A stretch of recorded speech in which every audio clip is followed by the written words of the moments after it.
Hello beautiful people! So ganito nga ang nangyari. Ito yung kasunod na video nung ginawa kong vlog tungkol sa paghahanap ng new apartment or new flat at paano at gaano nga ba kahirap maglipat ng bahay dito sa ibang bansa. So ipakikita ko sa inyo.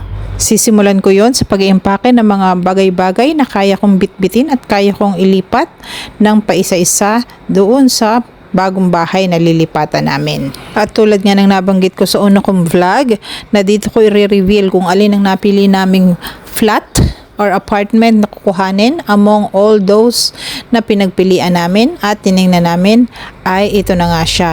Yung pangatlong tiningnan namin na apartment. Ang dahilan ay tumugma naman siya sa lahat ng hinahanap namin at ang isa sa pinaka rason kung bakit ito ang kukuhanin namin ay dahil hindi lang dahil meron siyang sariling terrace but because naandito lang siya sa tapat ng dati naming building.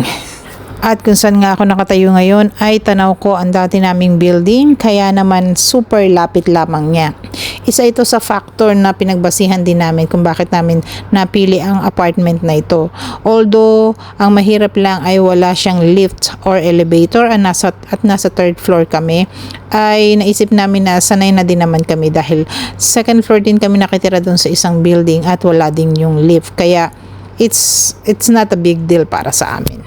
Yan nga ang unang araw na naglilipat na ako ng mga gamit at sinisimulan ko na siyang isalansan sa isang side ng kwarto na nakalaan para sa akin upang magkaroon ng espasyo para sa iba pa mga gamit na dadalhin ko at ililipat.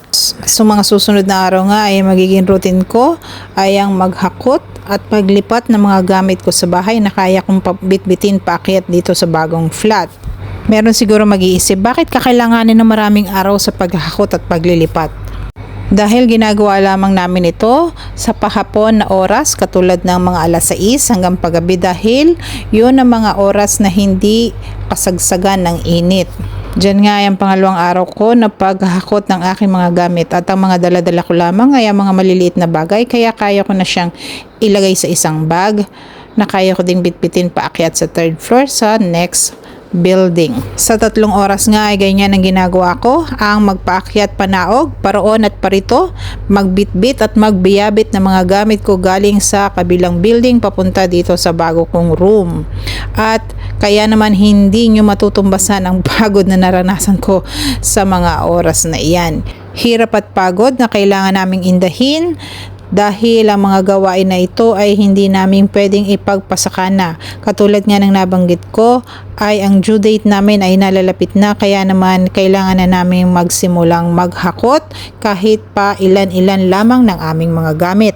At dyan nga ay pababa na ako at pabalik na sa dati naming building upang makapaghakot uli ng iba pang mga gamit. At makikita nyo nga kung gaano siya kalapit lamang.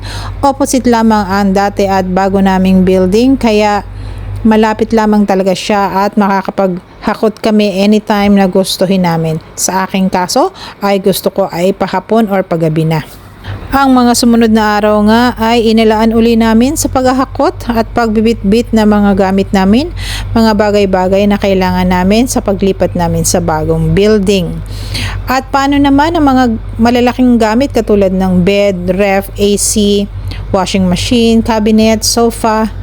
Diyan naman kinakailangan ang mga shifters or company movers. Kinakailangan namin mag-hire ng mga tao na siyang gagawa nito at siyang maglilipat ng mga malalaking gamit na iyan patungo sa bago naming flat.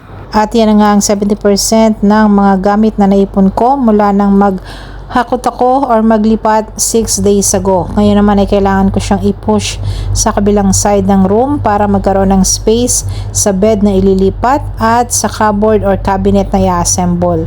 Ang paglilipat ng bahay or pagpapalit ng bagong flat ay maproseso, matrabaho at malaking konsumo ng oras para sa aming mga OFW.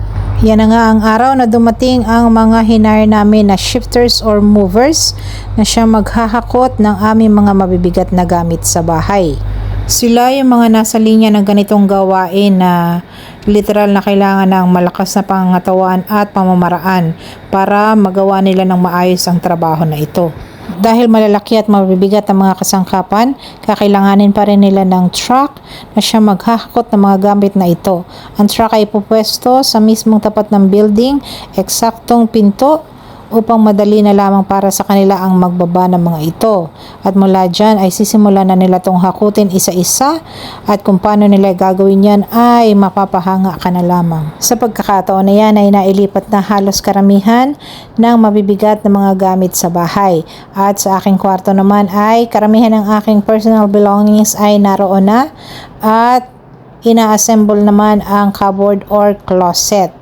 At ganito naman ang itsura niya pagkatapos, isang makalat na kwarto. Abangan nyo ang susunod na video dahil doon ipakikita ko sa inyo kung paano ko aayusin ang makalat na kwarto na ito. Hanggang sa susunod, thanks!